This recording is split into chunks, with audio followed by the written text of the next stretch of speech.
बड़ा ही अंदोहनाक वाक़या है जिसमें इस वक्त तक 60 के करीब हमारे कारकुन शहीद हो चुके हैं, 100-200 के दरमियान ज़ख्मी हैं।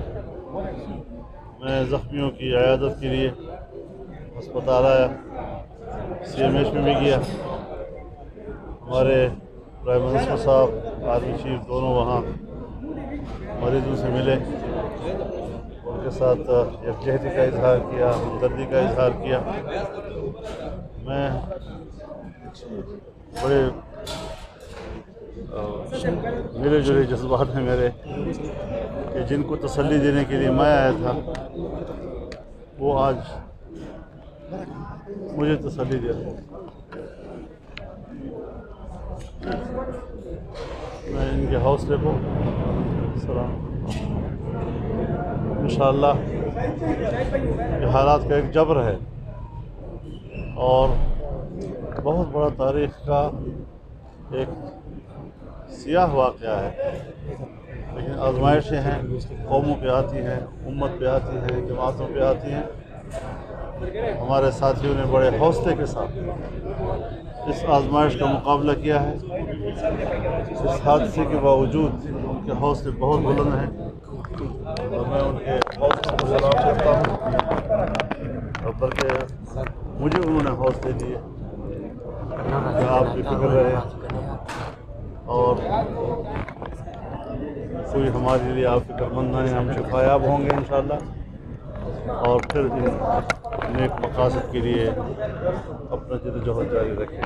अल्लाह ताला शुहदा को आला मकाम नसीब फरमाए, अल्लाह ताला ज़ख्मियों को शिफायाब फरमाए, उनके ख़ानदानों को अल्लाह ताला इस गम को बर्दाश्त करने की तौफ़ीक़ दे और उन्हें सब्र जमील अता फरमाए।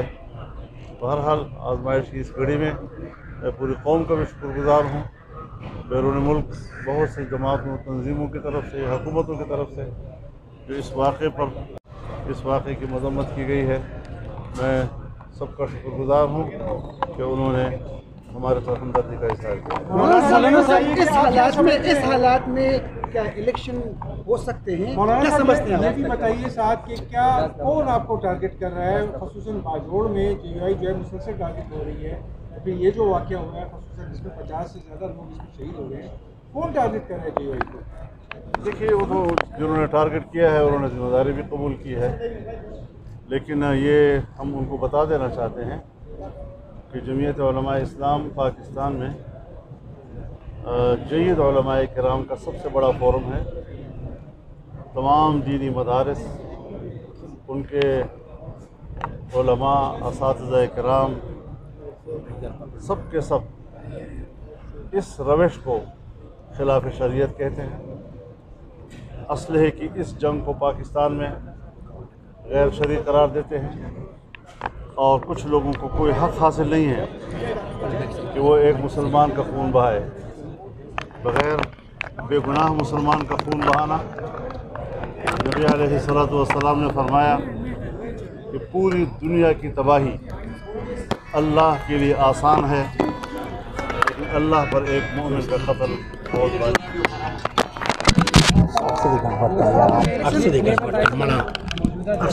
इलेक्शन मुमकिन है और ये जो सूरत बनाई गई है, क्या इलेक्शन डिले करने का नहीं? दूसरा शॉर्ट सवाल है सर, न महंगाई कंट्रोल हुई, न बदअमनी कंट्रोल हुई, तो कौन जिम्मेदार है? क्योंकि आपसे हम सुनते रहे कि इमरान खान जिम्मेदार था, आप कौन जिम्मेदार है? देखिए, अब मेरे ख्याल में ये कौमी सानहा है, हमें इस पर कोई स्कोरिंग नहीं करनी चाहिए। किसी भी पार्टी के साथ ऐसा हो सकता है, हुए हैं, हमने उनके साथ हमदर्दियों का इजहार किया है। हम सियासी अमल पे यकीन रखते हैं और सियासी जद्दोजहद पे यकीन रखते हैं। इंशाअल्लाह सियासी क़ुव्वत के साथ, बर्दाश्त के साथ, तहम्मुल के साथ, दलील की बुनियाद पर ये जंग हम जीतेंगे और जो लोग दहशत फैला रहे हैं, बेगुनाह मुसलमानों का खून बहा रहे हैं और उस पर फ़ख्र कर रहे हैं, उनके लिए शर्म का बायस होना चाहिए। उनको ये मालूम नहीं कि हम किस कदर गुमराह हैं, गुमराही की इंतहा को पहुंच चुके हैं ये लोग, और समझते हैं कि हम शायद दीन की और इस्लाम की खिदमत कर रहे हैं। मौलाना साहब, पीडीएम को इस वक्त कहाँ देख रहे हैं, क्योंकि एक जमात ऐसी है जो कि इंतहाई सख्त मौक़िफ़ इख्तियार किए हुए, ख़ासकर बाजौड़ धमाके के बाद वो बयान भी दे रहे हैं, वो इल्ज़ाम तराशी भी कर रहे हैं। आपका अपना इस हवाले से मौक़िफ़ मैं क्या है? हज़रत किसी का रद्द अमल नहीं दूँगा इस तरीके से, तो मैं इस हवाले से किसी को फरीक बनाऊँगा। हर एक अपने अमल का खुद जवाब दे है और उनकी अपनी सियासी तरबियत है, जैसी तरबियत होगी, जैसा ज़र्फ़ होगा उसी तरह का मज़रूफ़ होगा। तो मैं इस हवाले से आज किसी का कोई रद्द अमल नहीं दे रहा।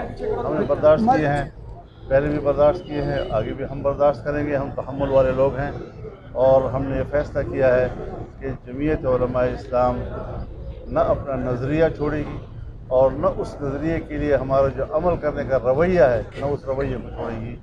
हम बर्दाश्त के साथ काम कर रहे हैं और अब भी हमने अपने कारकुनों को यही पैगाम दिया है कि आजमाइशें हैं, आ जाती हैं, लेकिन आजमाइशों पर हमें आपे से बाहर नहीं जाना। हमने दहशतगर्द का जवाब दहशतगर्दी के अंदाज में नहीं देना। इंशाअल्लाह अज़ीज़ हमारी सियासी अमल, हमारी नीयत, हमारा इखलास, हमारी जद्दोजहद वो इनको फना कर देगी इंशाअल्लाह और उनका खात्मा करेंगे। मौलाना साहब, अगर इसी तरह बदअमनी के हालात जारी रहते हैं तो इलेक्शन भी अगर होते हैं तो आपका स्टांस क्या होगा इलेक्शन के लिए? देखिए, अभी कोई ऐसी बात नहीं आई है कि इलेक्शन नहीं होंगे। इस वक्त तक तो हम बर वक्त असम्बली छोड़ रहे हैं, हुकूमत छोड़ रहे हैं, फिर निगरान हुकूमत बनेगी। लेकिन ये है कि निगरान हुकूमत को उसके बाद देखेंगे क्या करती है क्या नहीं करती, वो उनका मसला होगा। हम बर वक्त छोड़ रहे हैं और इंशाअल्लाह हमारी कोशिश ये होगी कि इलेक्शन बर वक्त होने चाहिए। शुक्रिया सर, शुक्रिया।